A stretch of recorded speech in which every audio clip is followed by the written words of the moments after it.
tertib sekolah.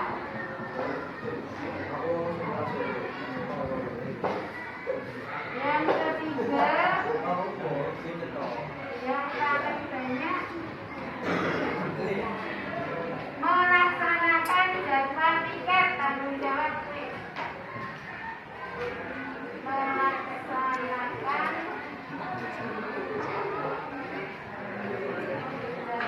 tiket. Yang keempat,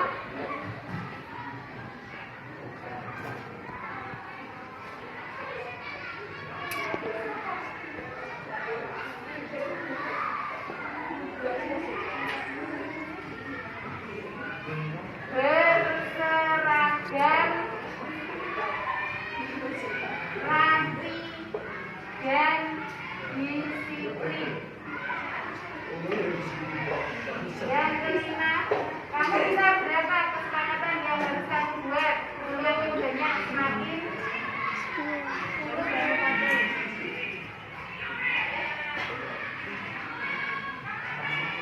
menghormati guru.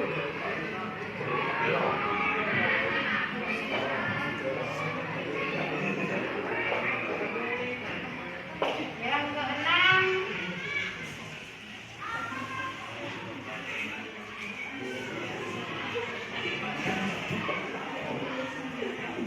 izin jika tidak masuk sekolah. Yang ketujuh,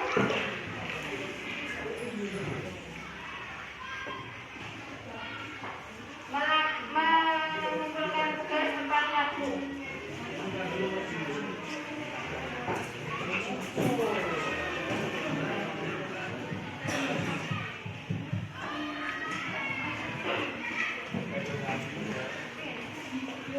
Yang kedelapan, dilarang makan saat pelajaran.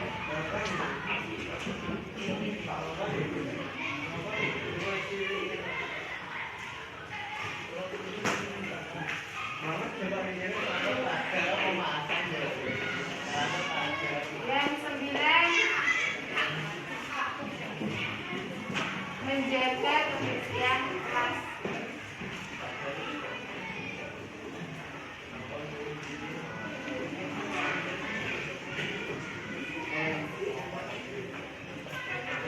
Sudah terbuat 9 kesepakatan. Sekarang rekan pengurus kelas tanda tangan di depan 9 ini satu-satu. Pengurus kelas, ketua dulu, ketua dulu. Tanda tangan di samping nomor, berarti 9 anak. Tanda tanganmu di samping yang satu. Kita sampai yang sepakat ini ya. Sampainya ada, sampai nomor ada, sampai nomor satu.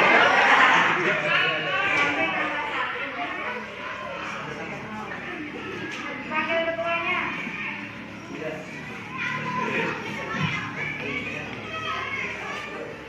Sekretaris 1, 2.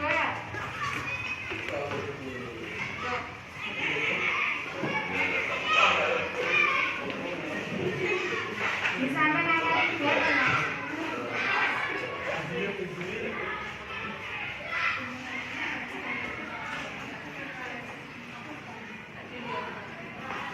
Bendera 1, 2.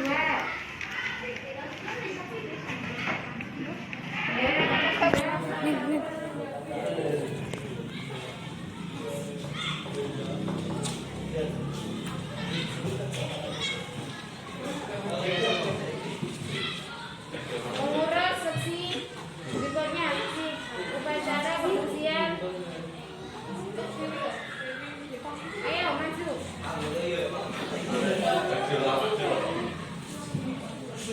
Sesi upacara, sesi kebersihan, sesi agama dan sebagainya jumlahnya 9. Bendera. Sesi olahraga ada 9 terpenuhi.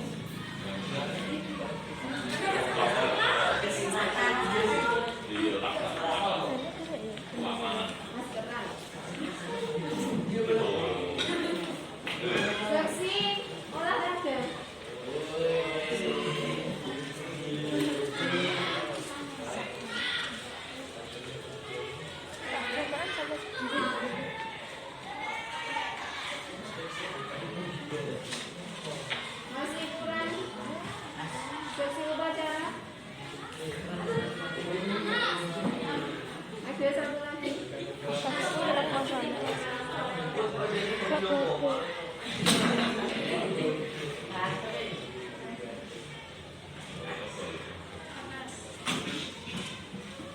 Yang bukan sekolah.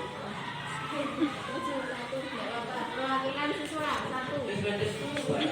Orang sudah beasiswa itu kesepakatan kelas sudah ditulis di folio ya? Enggak, ya. Nanti ditempel pas besok pagi saya kesini sudah ditempel di depan. Dan dari sini kita sudah berbentuk keyakinan kelas. Yang pertama, berdoa sebelum pelajaran dilanjutkan pembacaan asal husna. Yang kedua, mengaplikasikan sekolah yang tidak patuh bisa dikeluarkan di pelajaran. Melaksanakan jadwal tiket, berseragam rapi dan disiplin, menghormati guru, izin jika tidak masuk sekolah, mengumpulkan tugas tepat waktu, dilarang makan saat pelajaran, menjaga kebersihan kelas. Itu keyakinan kelas yang sudah kami buat, harus kamu patuhi satu semester ini. Dan siapa yang melanggar nanti ada sanksinya tersendiri, jadi tidak salah tidak dikenakan sanksi administrasi. Demikian, assalamualaikum warahmatullahi wabarakatuh.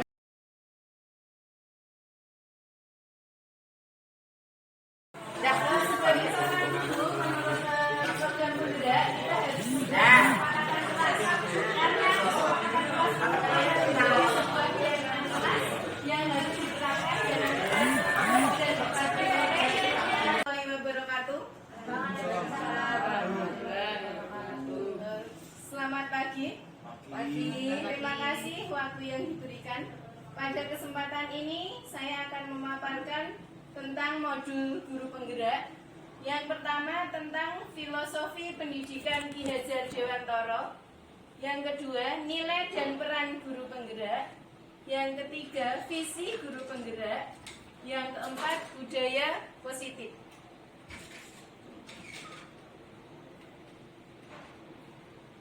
Sebelumnya kita harus mengetahui dulu apa itu yang disebut pendidikan menurut Ki Hajar Dewantara. Pendidikan menurut Ki Hajar Dewantara yaitu tempat persemaian benih-benih kebudayaan di dalam masyarakat. Adapun dalam konsep pendidikan digagas oleh Ki Hajar Dewantara umumnya mengutamakan cinta serta kasih sayang. Itu yang harus kita pahami sebelum kita masuk ke materi selanjutnya. 3 konsep pendidikan Ki Hajar Dewantara yang harus kita pegang untuk program sekolah penggerak atau sebagai guru penggerak, yaitu yang pertama, ing ngarsa sung tuladha, ing madya mangun karsa, bukfuri handayani. Adapun pengertian ing ngarsa sung tuladha bahwa kita sebagai guru berposisi sebagai di depan harus bisa memberikan contoh atau teladan kepada anak didik kita. Menekankan pada aspek pengembangan karakter yang sesuai dengan nilai-nilai bangsa Indonesia. Sebenarnya di dalam KK13 sudah ada pendidikan sikap, tapi ini lebih ditekankan lagi untuk pembentukan karakter.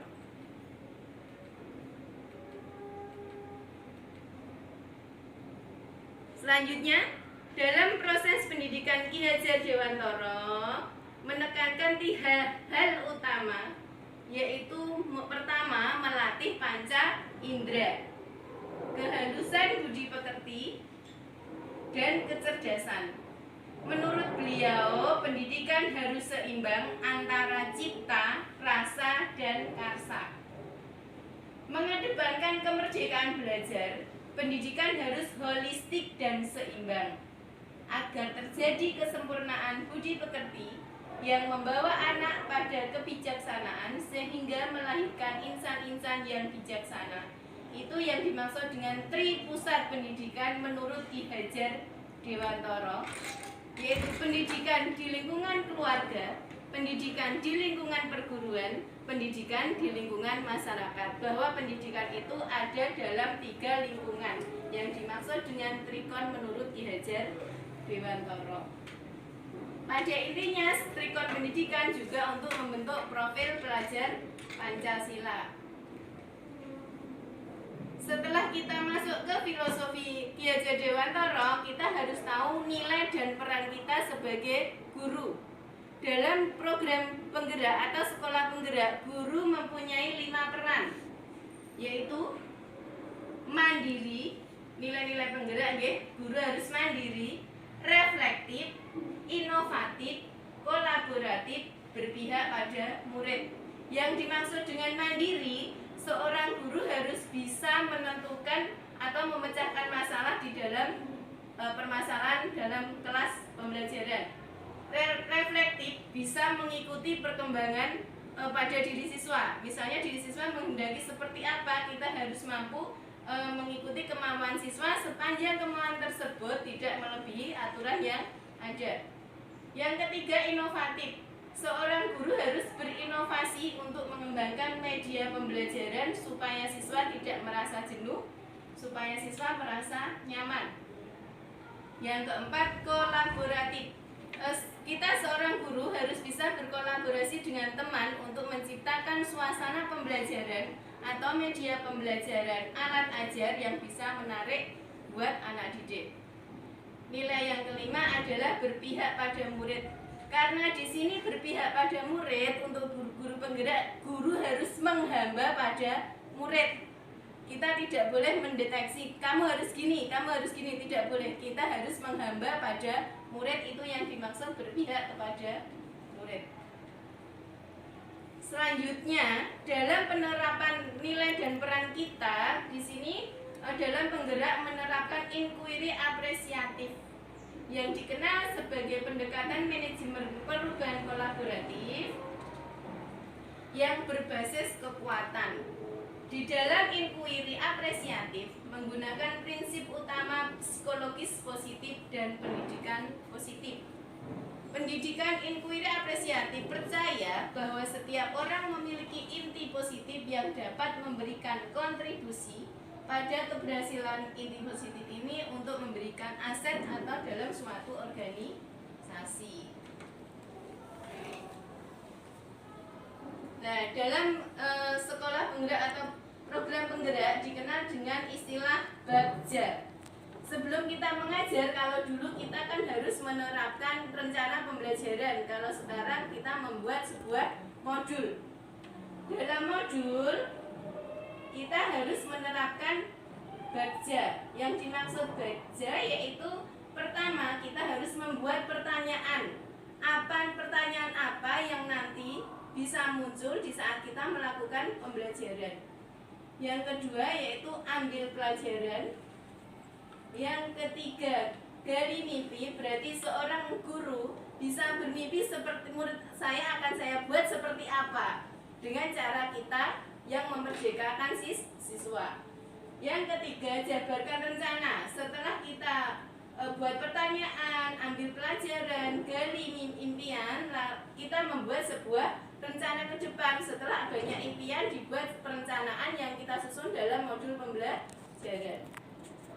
Setelah itu atur eksekusi. Berarti atur eksekusi kegiatan yang akan kita laksanakan ke depan setelah melaksanakan rencana.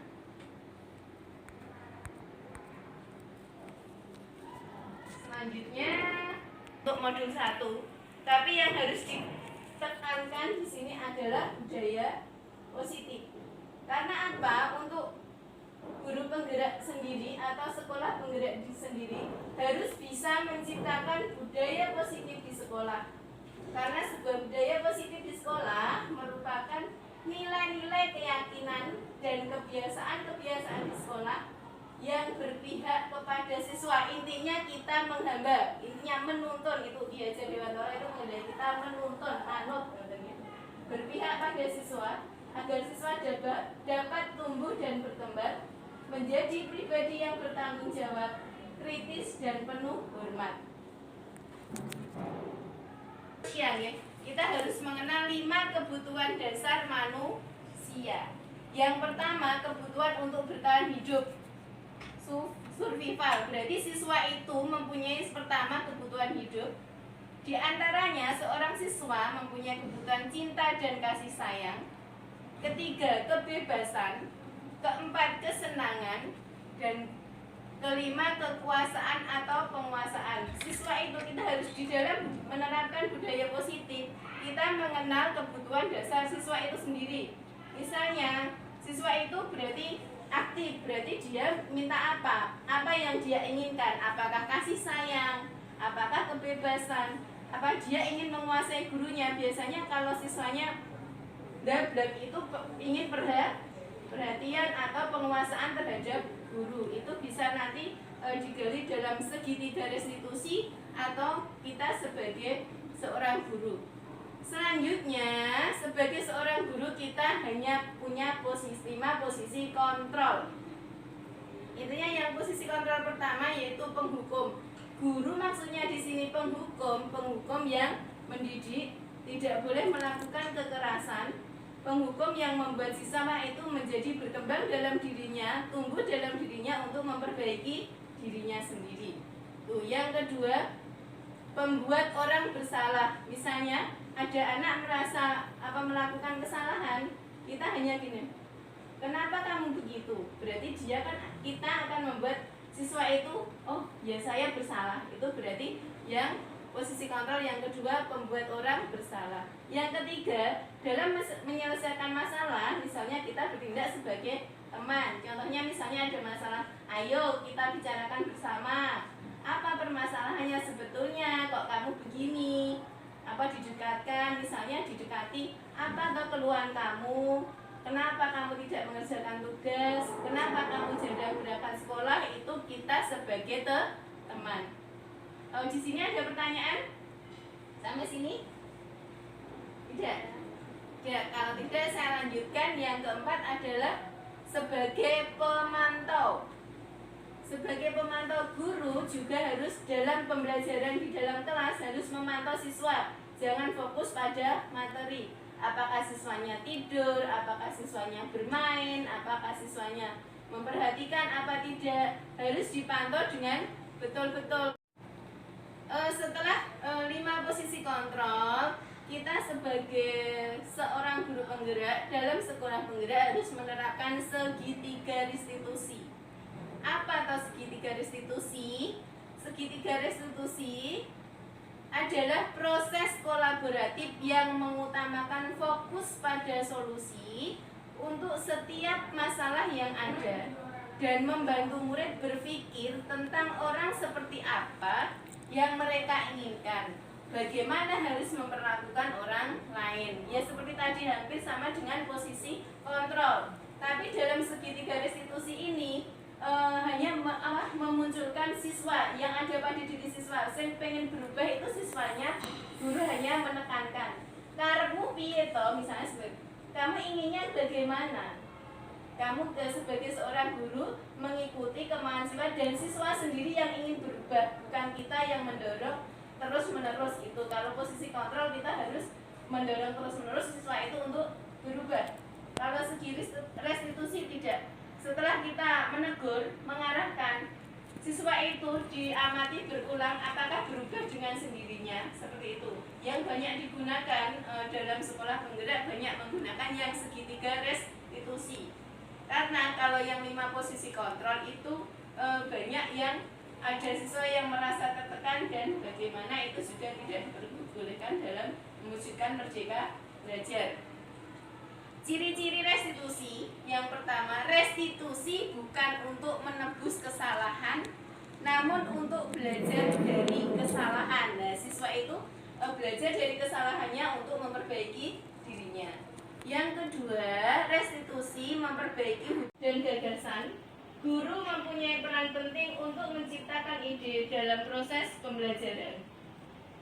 Yang ketiga, seorang guru juga bertindak tutfuri handayani, juga bisa bertindak di belakang. Maksudnya yaitu seorang pendidik harus berada di belakang siswa untuk memberi dorongan dan arahan. Itu bedanya dengan pendidikan kurikulum sebelumnya. Selanjutnya, untuk menciptakan pelajar yang Indonesia saat ini, yaitu kita harus mewujudkan pelajar yang merdeka. Pelajar yang merdeka, pelajar sepanjang hayat, serta yang memiliki kompetensi global dan berperilaku sesuai dengan nilai-nilai Pancasila. Dari situ maka terbentuklah apa yang dimaksud dengan profil Pancasila.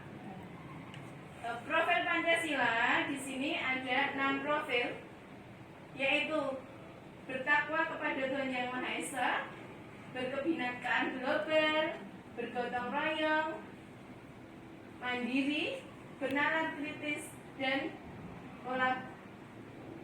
kolaboratif. Itu yang harus dikuasai oleh pelajar untuk sekolah penggerak.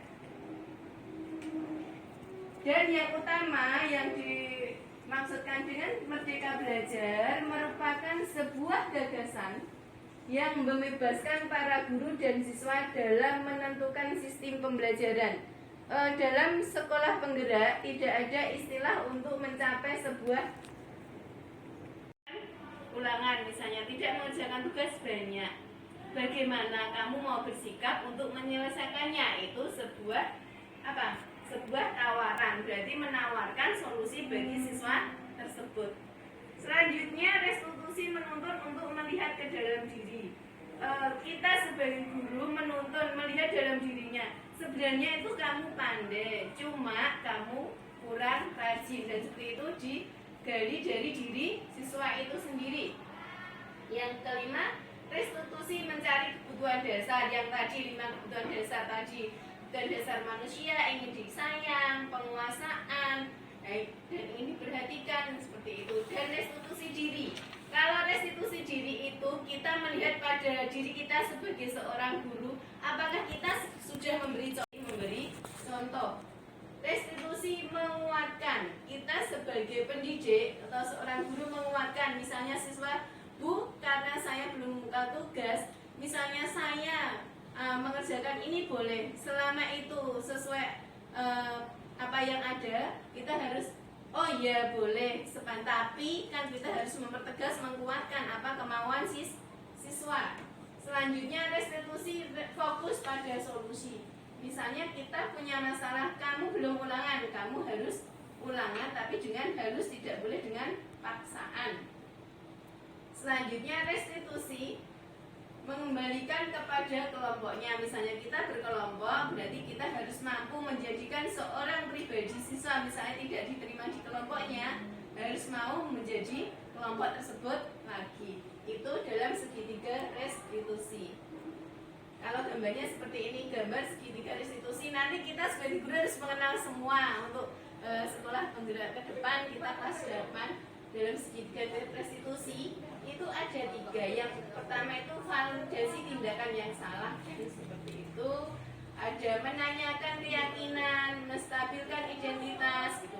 Nanti dalam keyakinan dalam segitiga restitusi, kita sebagai wali kelas, misalnya masuk awal tahun pelajaran, kita harus menentukan keyakinan kelas. Yang intinya keyakinan kelas itu seperti tata tertib yang harus dipatuhi di awal masuk. Misalnya kita wali kelas 7, kita bersama-sama masuk kelas dulu, perkenalan diri, membuat aturan yang istilahnya keyakinan kelas itu terus disepakati bersama, lalu ditempel di kelasnya atau dibuat seperti istilahnya buku seperti tata tertib yang intinya keyakinan kelas. Nanti kita di depan harus punya keyakinan kelas sebagai wali kelas dan sebagai guru, seperti itu. Selanjutnya, urgensi budaya positif di sekolah. Intinya gini, pamong kita adalah pamong yang menuntun murid untuk belajar. Untuk menumbuhkan budaya positif, berarti kita harus mampu menuntun murid dalam belajar. Selanjutnya, inisiator dalam mewujudkan budaya positif di sekolah yang berpihak pada murid.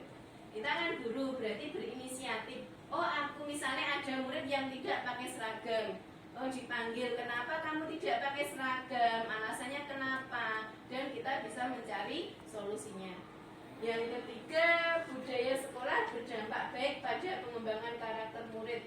Budaya sekolah yang positif atau budaya sekolah yang baik, seperti kita harus datang tepat waktu, seperti itu keyakinan kelas. Contohnya misalnya kita harus mematuhi tata tertib, mampu berbuat jujur, gotong royong, dan bertanggung jawab. Itu contoh-contoh keyakinan kelas bisa mengembangkan karakter murid.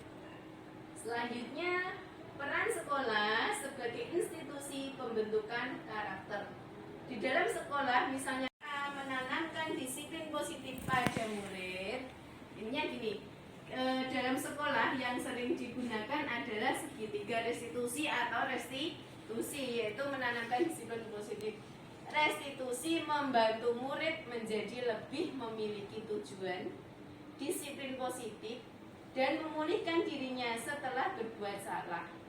Penekanannya bukanlah pada bagaimana berperilaku untuk menyenangkan orang lain atau menghindari ketidaknyamanan, namun tujuannya adalah menjadi orang yang menghargai nilai-nilai kebajikan yang mereka percayai.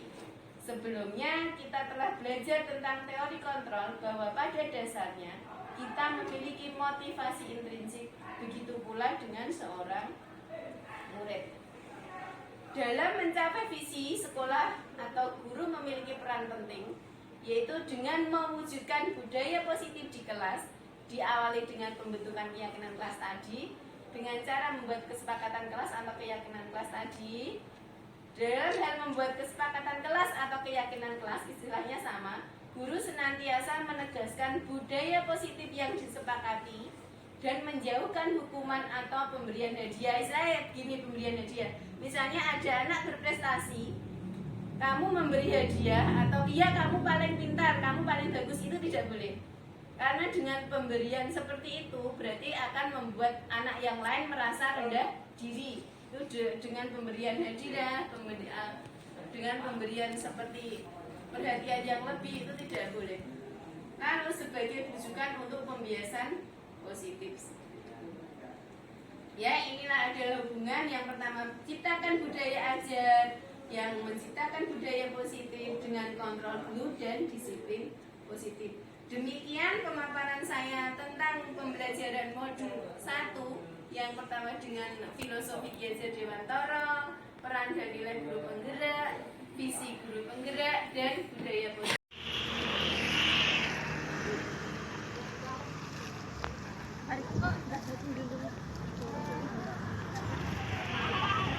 Di atas, 8A di atas loh ya.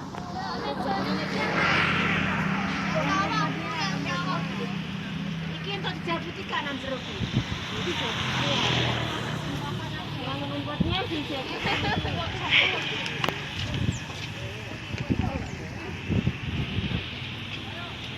Bagaimana perasaan kamu setelah pelaksanaan segitiga restitusi dan pembuatan keyakinan kelas? Perasaan saya sangat senang sekali karena sudah ada keyakinan kelas yang bisa disepakati.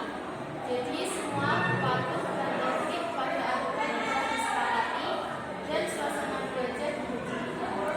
Oke, bagus. Berarti dengan segitiga restitusi menjadi lebih nyaman dan kamu harus patuh pada keyakinan kelas yang telah kita buat. Dia Bu yang duluan. Dia dulu Bu yang mulai.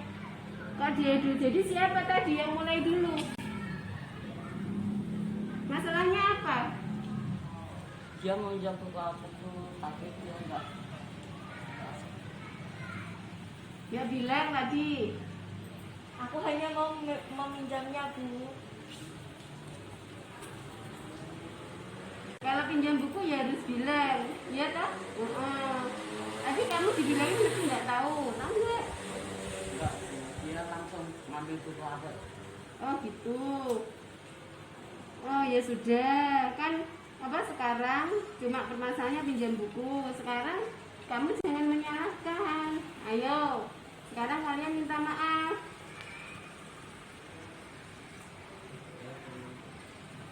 Siapa?